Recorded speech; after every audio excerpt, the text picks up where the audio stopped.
Ant-Man and the Wasp is a movie with the great moments and two post-credit scenes. The first one is an essential viewing for MCU fans and tied directly to the Avengers Infinity War. The second, not so much. Or maybe it is. Let's discuss. But before starting, I must warn you that this video contains spoilers, so if you still haven't watched the movie, please stop right now and come back when you have watched it. Although it's been more than a week since the movie released, so I'm hoping you have already watched it. But still, spoiler warning.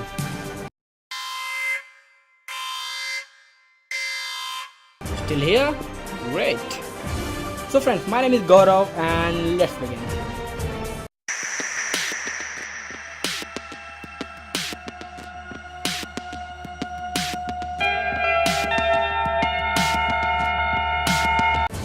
So in the first post-credit scene, the scene starts on a rooftop.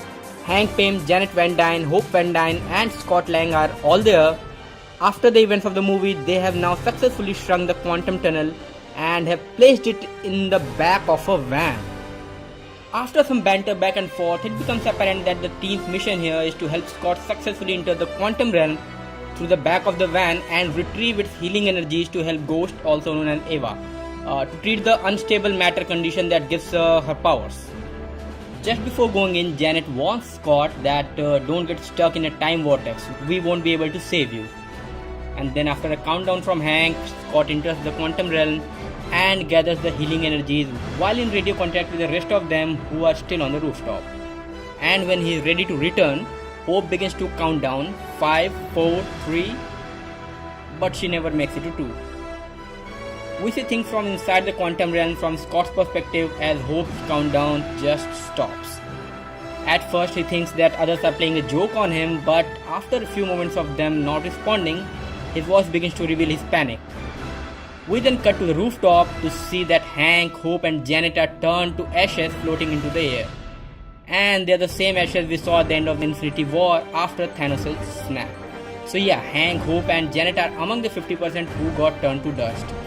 And Scott is stuck into the quantum realm just calling for them and yelling guys, guys, guys, but nobody is there to answer him. And this is where the first post-credit scene ends. So guys, now let's discuss what it means. It would appear that rooftop scene takes place concurrently with the end of Avengers Infinity War when Thanos snaps his fingers, randomly ending 50% of the universe.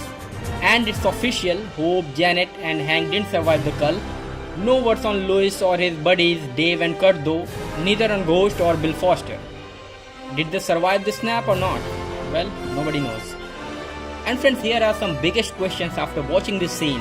Like, was Scott among the half that was spared by the snap, or was he somehow protected from the snap because he was inside the quantum realm? How will he get out? Will Goliath or Ghost help him if they are alive?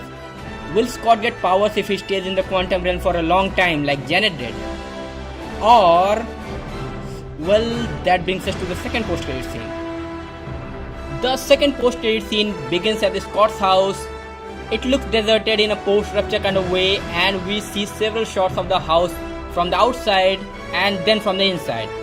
We see the TV still on with the emergency broadcast system on the screen while barely audible alert tone plays.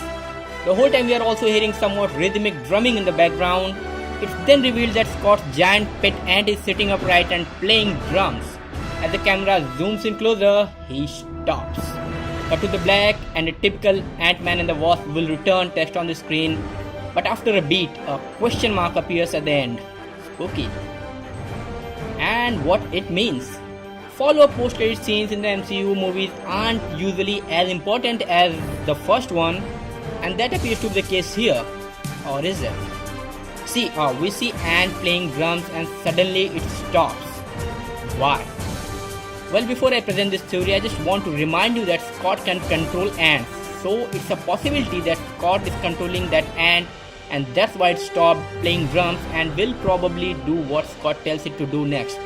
How about that? Also, then the question arises that can Scott reach the ant from quantum realm? Well, we got two explanations for that. First, they were talking via radio transmitters before the snap, so if the radio frequency can travel from quantum realm to the real world, then so can electromagnetic waves used in the device they use to communicate to the ants. Well, hopefully. And the second, we saw Janet was able to communicate with the real world when the door to quantum realm was open. And we remember that the portal is still open in the van, so it's a possibility that Scott can control that ant, or he can also possess someone like Janet possessed Scott. But I'm guessing that Janet got her possessing power after staying in the quantum realm for a very long time, and that may not be the case with Scott. Hopefully. But the option to control the ant is still on the plate and easier for Scott. So guys, this was my explanation for the post-credit scenes of Ant-Man and the Wasp. If you like this video, hit the like button down here and please share your comments and suggestions in the comment section. And if you still haven't subscribed to this channel, please do it right now and show your support. Come on guys, subscribe it and press the bell icon to stay updated with a lot of interesting content on your fandom. So it's me Gaurav signing off, and I'll meet you in the next video with some interesting topic to cover. Till then, stay happy, stay fit, with love from Fandom.